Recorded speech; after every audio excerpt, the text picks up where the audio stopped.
Madrid fans की life इतनी आसान है ना। रोज उठो, यहाँ पर नई साइनिंग्स देखो, अपने राइवल्स को सफर करते देखो, हर साल चैंपियंस लीग जीत जाओ और फाइनली यहाँ पर जो साइनिंग चाहिए है उसको अपने क्लब में आते देख लो।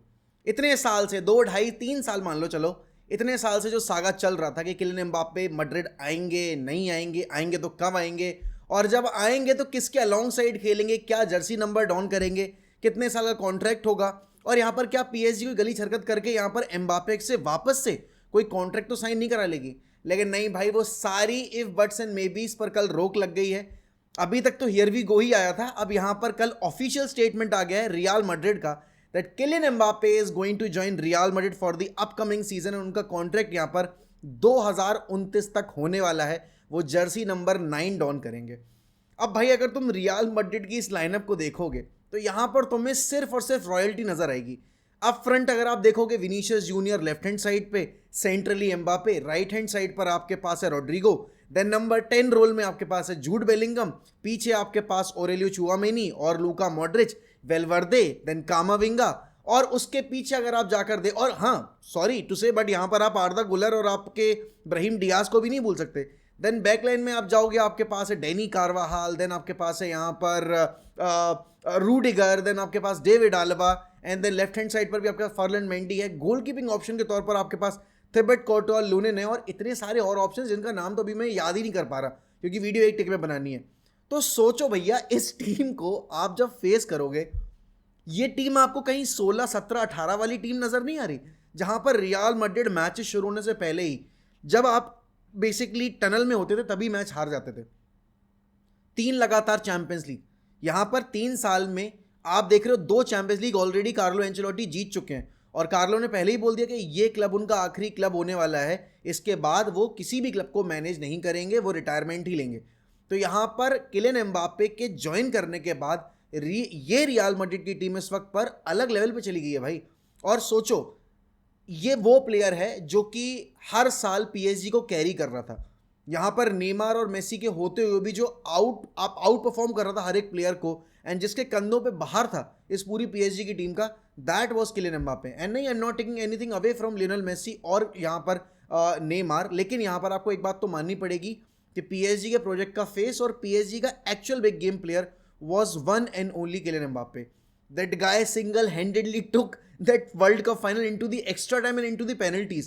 और हर अर्जेंटाइन फैन के चेहरे पर वो जो शिकन थी ना, उसका सिर्फ और सिर्फ एक ही रीजन था, and that was Kylian Mbappe.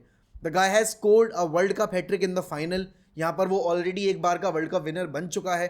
आप देख रहे हो इस साल यूरोज आने वाले हैं और यूरोज में फ्रांस फेवरेट है, and the reason is, one of the biggest reason is Kylian एम्बाप्े।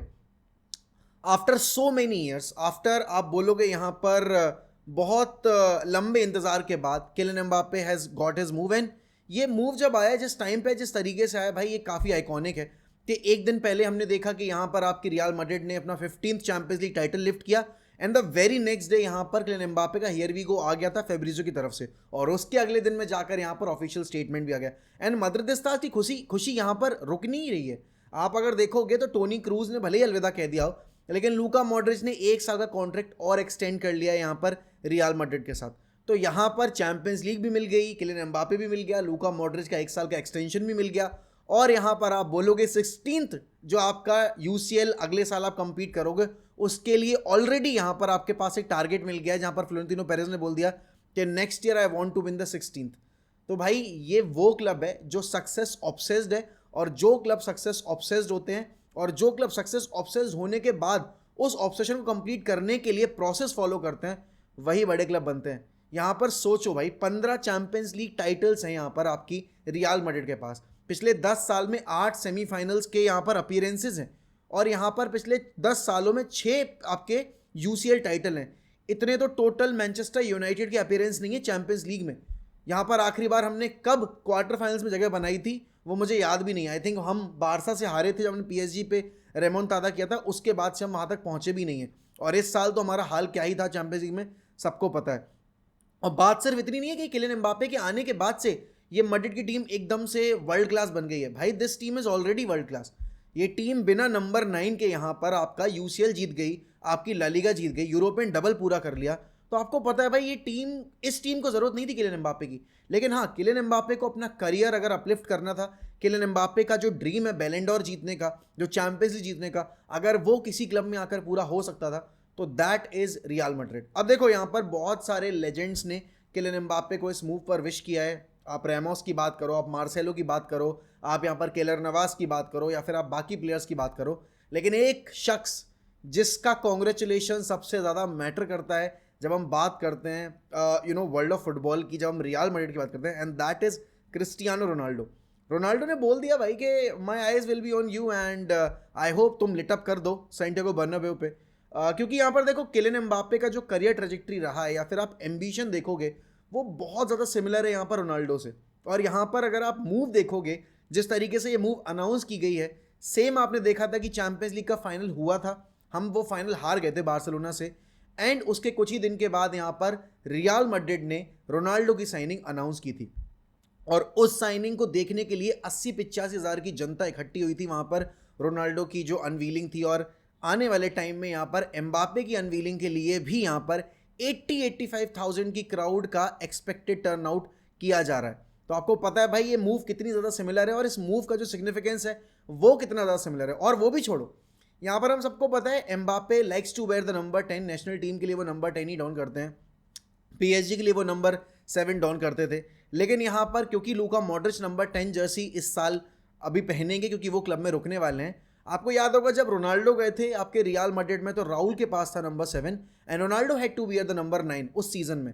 Same यहाँ पर एम्बापे ने भी फुटस्टेप फॉलो किए रोनाल्डो के, एंड वो भी नंबर 9 की जर्सी डाउन करेंगे। और BBC आपको याद होगा जहाँ पर बेल के पास 11 नंबर था, रोनाल्डो के पास 7 था, एंड बेंजेमा के पास 9 था। वो BBC का ट्रायो यहाँ पर आप बोल सकते हो कि रिपीट हो सकता है, जहाँ पर विनीशियस के पास 7 है, रोड्रिगो के पास 11 है, एंड एम्बापे के पास यहाँ पर आपका नंबर 9 होने वाला है। आई थिंक रियल मैड्रिड अगले 5-6 सालों के लिए इतनी ज़्यादा सेटल्ड है ना, एंड इसीलिए एक अच्छा आपका प्रेसिडेंट होना, एक अच्छा मैनेजमेंट होना बहुत ज़रूरी है। जूनी खिलाफत उनके पास है, यहाँ पर आपके पास वर्ल्ड का बेस्ट प्रेसिडेंट है आपके फ्लोरेंटिनो पेरेज, जिसने सैंटियागो बर्नाब्यू को रीबिल्ड कर दिया, एंड देन हर एक साइनिंग उसने अपने प्रोजेक्ट को देखते हुए साइन की है। यहाँ पर आप चाहे एंड्रिक की बात करो, चाहे विनीशियस की बात करो, चाहे रोड्रिगो की बात करो, Valverde, Tchouameni, Camavinga, and now the latest signing obviously Kylian Mbappe.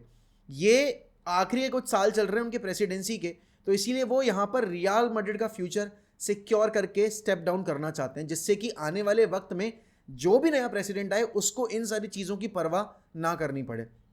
और प्लेयर्स कितने ज़्यादा वेल कनेक्टेड हैं क्लब से एंड प्रेसिडेंट से, ये आपको सेलिब्रेशन पे देखने को मिल ही जाता है। विनीशियस जूनियर को आप बोलोगे राइवल्स पसंद नहीं करते, but Vinicius junior is adored by मद्रिदिस्तास।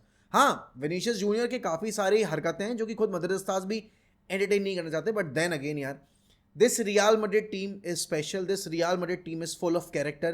This Real Madrid team is full of players who have got that mentality, जो कि यहाँ पर जितनी भी ट्रॉफीज है ना वर्ल्ड ऑफ फुटबॉल में वो जीतना चाहते हैं, एंड इसी क्लब के साथ जीतना चाहते हैं।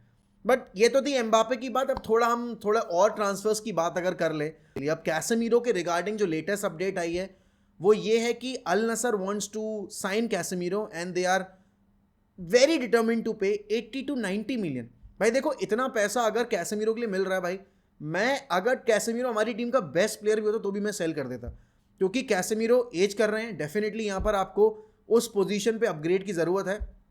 लोग बोलेंगे कि यूनाइटेड का फैन बेस बहुत अनथैंकफुल है। भाई देखो ऐसा है, अगर यहाँ पर आपके सामने इतना पैसा रखा जाता तो आप भी एक्सेप्ट ही करते। एंड कैसेमीरो का अगर मैं देखूँ इस साल का फिटनेस लेवल भी अच्छा नहीं रहा है, परफॉर्मेंस लेवल भी उतना शानदार नहीं रहा है। और अगर कैसेमीरो के लिए हमें, जहाँ पर उनके कॉन्ट्रैक्ट में ज़्यादा टाइम बाकी नहीं है, अगर इतना पैसा मिल रहा है, आई थिंक वो बहुत बड़ी नासमझी होगी अगर मैनचेस्टर यूनाइटेड कैसेमीरो के इस अभी जो ऑफर है उस पर कैपिटलाइज नहीं करती है। ऑल्सो यहाँ पर आप बात करोगे, यहाँ पर कैसेमीरो के लिए अगर इतना नहीं, मैं कह रहा हूँ 50-55 मिलियन भी अगर मिल रहा है, हमने 2 सीज़न निकाले कैसेमीरो से, 75 मिलियन हमने पे किया था, तो डेफिनेटली हमें काफ़ी ज़्यादा उसका बेनिफिट भी मिल रहा है, क्योंकि इतना पैसा आपको एंटनी या किसी और साइनिंग के लिए नहीं मिलेगा। तो मेरे हिसाब से यहाँ पर कैसेमीरो को सेल करना बहुत सही डिसीजन रहेगा। CDM पोजीशन पर हम कूप माइनस ट्राई कर सकते हैं। यूवेंटस भी उस प्लेयर के लिए जा रही है। एटलांटा ने ऑलरेडी ये चीज़ कंफर्म कर दी है कि यहाँ पर कूप माइनस जो हैं वो आपके सेलिंग लिस्ट में हैं ऑलरेडी, और यहाँ पर उनसे बेनिफिट बनाया जा सकता है। मेरे हिसाब से अगर यूनाइटेड वाकई में चाहती है तो वो यहाँ पर कूप माइनर्स को लेकर आ सकते हैं। ऑल्दो यहाँ पर आपको पता है कि एएस मोनाको के आपके यूसुफ जो फोफाना है उनके पीछे भी यूनाइटेड है, जो कि नंबर 6/नंबर 8 रोल में काफ़ी ज़्यादा अच्छे से फिट इन हो सकते हैं। अगर आप देखोगे हमें प्लेयर भी वैसा ही चाहिए जो कि थोड़ा फ्लेक्सिबल हो दोनों पोजीशन में खेलने के, क्योंकि हम पिवट सिस्टम अगर यूज़ करेंगे तो हमें यहाँ पर आउट एंड आउट सीडीएम के साथ साथ थोड़ा बॉल कैरिंग एबिलिटी वाला प्लेयर, या फिर आप बोलोगे अपने आप को इन्वॉल्व जो कर पाए फाइनल थर्ड में, वैसा प्लेयर चाहिए जैसे कि आपका रॉड्री है इन मैन सिटी सेटअप, या फिर आप अगर आप बात करो जैसे डेक्लन राइस है इन दी आर्सेनल सेटअप, तो वैसा ही प्लेयर हम खोज रहे हैं। एंड डेफिनेटली यहाँ पर अगर आप देखोगे तो मैनचेस्टर यूनाइटेड के काफ़ी ज़्यादा टारगेट्स अब निकल के आ रहे हैं, क्योंकि सीजन एंड हो चुका है। तो आपको पता है यहाँ पर अब जो ट्रांसफर रूमर्स हैं वो बिल्डअप होंगे, और वो एक ट्रांसफर रूमर जो हम बहुत टाइम से एक्सपेक्ट कर रहे थे कि क्यों हम यहाँ पर उस प्लेयर से लिंक नहीं हो रहे हैं, या फिर हमें क्यों अभी तक सेंटर बैक के ऑप्शंस हमें पता नहीं चल रहे हैं एक्सेप्ट फॉर तोदीबो, तो वो हमें पहला नाम अब मिल चुका है। गोंचालो इनासियो के पीछे लिवरपूल भी पड़ी हुई है, गोंचालो इनासियो के पीछे आपकी मैनचेस्टर यूनाइटेड भी पड़ी हुई है, और स्पोर्टिंग लिस्बन के इस प्लेयर के लिए हमें 60 मिलियन का रिलीज क्लॉज पे करना पड़ेगा, एंड यहाँ पर फिर ये प्लेयर हमारा बन सकता है। हमको ऑलरेडी पता है यहाँ पर यूनाइटेड जो कि है वो अभी 2 सेंटर बैक टारगेट कर रही है, क्योंकि राफेल वरान ऑलरेडी जा चुके हैं और हमें लिंडलॉफ या मैग्वायर में से किसी एक के ऊपर डिसीजन लेना पड़ेगा moving into the next season. तो यहाँ पर यूनाइटेड 2 सेंटर बैक अगर टारगेट कर रही है तो वन कुड भी आपका जॉन क्लार्क रोडिबो, जो कि हम यहाँ पर नीस से लेकर आ सकते हैं, एंड द दूसरा जो आपका सेंटर बैक हो सकता है वो यहाँ पर आपका एंटोनी सिल्वा हो सकता है, आपका जेरेड ब्रेंथवेट भी हो सकता है जो कि एवर्टन से ला सकते हैं हम, जिनका पता जा रहा है जो प्राइस होगा asking price that would be around 60 million. एक है गोंचालो Inácio who's Portuguese international, fantastic on set pieces, have as that आप बोलोगे that knack of scoring goals, तो यहाँ पर वो प्लेयर हमें कंसिडर करना चाहिए। And definitely if Liverpool is after that player, तो आपको पता है कि लिवरपूल में अब क्योंकि आपके माइकल एडवर्ड्स आ चुके तो वो ऐसे ही किसी भी प्लेयर के ऊपर पैसा खर्च नहीं करेंगे। दे आर वेरी सर्टेन कि उनको किस प्लेयर के पीछे जाना है, किस प्लेयर को लेकर आना है। यूनाइटेड अगर इस चीज़ के ऊपर कैपिटलाइज करती है, अगर हम गोंचालो इनासियो को साइन करके लेकर आते हैं, I think that would be a very big boost. Also यहाँ पर आप देखोगे तो सिर्फ यूनाइटेड ही नहीं, यहाँ पर आपके बाकी क्लब्स भी प्लेयर्स में इंटरेस्टेड हैं। जैसे कि अगर हम बात करें यूनाइटेड के बारे में, तो यूनाइटेड को लेफ्ट बैक के ऊपर भी साइनिंग करनी पड़ेगी, जैसे कि आपके फेब्रिजो ने 2 महीने पहले कंफर्म कर ही दिया था कि United are looking for a left back. अब डिसीजन मलासिया पे आएगा या लूक शो पे आएगा वो हमें नहीं पता है, लेकिन जो भी होगा I think we definitely need to upgrade our left back position, क्योंकि हमने पूरा सीजन बिना लेफ्ट बैक के निकाला है। लेकिन सबसे बड़ी न्यूज़ जो इस वक्त की बनी हुई है वो यही है कि आखिरकार साइनिंग्स अगर वो टारगेट हो ही रही हैं, लेकिन मैनेजर के साथ क्या होगा। यहाँ पर एरिक टेन हैग जिनकी जॉब अभी ऑन द लाइन है, उन पर डिसीजन कब आएगा। तो अभी अगर हम रीसेंट रिपोर्ट्स की माने, जो हमने रीसेंट अभी अपडेट्स देखे हैं, उसके मुताबिक एरिक टेन हैग यहाँ पर अपनी जॉब बचा सकते हैं, क्योंकि यहाँ पर टेबल के ऊपर ऑप्शंस जो हैं वो उतने ज़्यादा सॉलिड नहीं है। थॉमस टूकल का नाम बार बार ज़रूर निकल के आ रहा था, बट इस वक्त पर थॉमस टूकल की जो हाइप है वो थोड़ी सी डाउन हुई है, क्योंकि उनका जो परफॉर्मेंस रहा है बायर्न म्यूनिख के साथ that was not so satisfying, और क्योंकि यहाँ पर एरिक टेन हैग ने एफए कप के फाइनल में अच्छी परफॉर्मेंस डिलीवर करवा के ट्रॉफी डिलीवर कर दी है, तो यहाँ पर थोड़ा सा उनके फेवर में अब ओपिनियंस चेंज हुए हैं। एंड डेफिनेटली आप बोलोगे यहाँ पर गैरेथ साउथगेट हो गया या ग्राहम पॉटर हो गया, ये किसी भी तौर पर अपग्रेड नहीं है ओवर एरिक टेन हैग। तो देखने वाली बात ये होगी कि आने वाले वक्त में आई होप यूरोस से पहले हमें क्लैरिटी मिल जाए कि एरिक टेन हैग के ऊपर हमारा क्या डिसीजन है, मूविंग फॉरवर्ड हमारा कौन सा मैनेजर होने वाला है, और यहाँ पर हमारे ट्रांसफर टारगेट्स पर हम जल्दी से जल्दी अब काम करना शुरू करें, क्योंकि हमें सीडीएम पोजीशन अपग्रेड करनी है, सेंटर बैक पोजीशन अपग्रेड करनी है, लेफ्ट बैक पर हमें एक प्लेयर ज़रूर चाहिए, नंबर 9 के एरिया में डेफिनेटली हमें यहाँ पर एक बैकअप ऑप्शन चाहिए ही है। एंड सबसे बड़ी न्यूज़ जो इस वक्त पर हर कोई एक्सपेक्ट कर रहा है कि जेडन सैंचो के ऊपर यूनाइटेड का क्या ओपिनियन है, जेडन सैंचो को लेकर यहाँ पर यूनाइटेड क्या प्लान कर रही है। क्योंकि जेडन सैंचो के बारे में अगर हम रिपोर्ट्स की माने तो यहाँ पर आपको पता है कि Jadon Sancho still wants to play for Manchester United, he still wants to आप बोलोगे यहाँ पर re-establish his career at United, but not under Erik ten Hag. Now let me tell you one thing, most of you will think that oh Jadon Sancho is world class and United have hampered his growth and this and that. You just look at the numbers of Jadon Sancho at Dortmund in his second spell, and yes numbers because forwards के numbers देखे जाते हैं। Assist chart पे नाम मात्रा कुछ नहीं है, आप बोलोगे गोल्स चार्ट पे नाम मात्रा कुछ नहीं है। Definitely he had a wonderful game against Atletico Madrid, definitely he had a wonderful game against यहाँ पर PSG, but that doesn't change the fact that few games cannot change the narrative that Jadon Sancho is underperforming massively in whatever club he's been playing it। क्योंकि यहाँ पर United की बात करोगे आप, performances निकल के नहीं आई हैं, डॉर्टमंड की बात करोगे परफॉर्मेंसेस निकल के नहीं आई हैं। People can say whatever they want to, but it's United and he is a United player and we have got every right to deal with the situation in whatever manner we want to.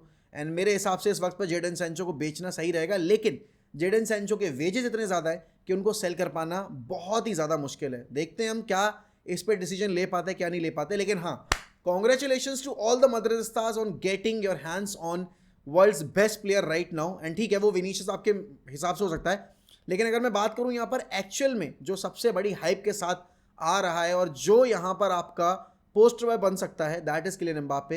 And who knows, Kylian Mbappe might end up winning 2-3 Ballon d'Ors while his at time at Real Madrid. And Real Madrid अगले 5 साल में 5 अगर UCL भी जीत जाती है, I won't be shocked, क्योंकि उनका squad इतना ज़्यादा वर्ल्ड क्लास है. बाकी देखते हैं क्या होता है क्या नहीं होता है. आपके क्या ओपिनियन टेन है की सिचुएशन को लेकर, बाकी साइनिंग्स को लेकर, वो बताइए मुझे कमेंट सेक्शन में. और डेली फुटबॉल अपडेट्स के लिए सब्सक्राइब करना और बेल आइकन को दबाना ना भूलें. वीडियो लाइक करना ना भूलें और कमेंट करना बिल्कुल ना भूलें. चलिए मिलता हूँ आपसे अगली वीडियो में, तब तक ध्यान रखिए अपना. Bye bye, take care.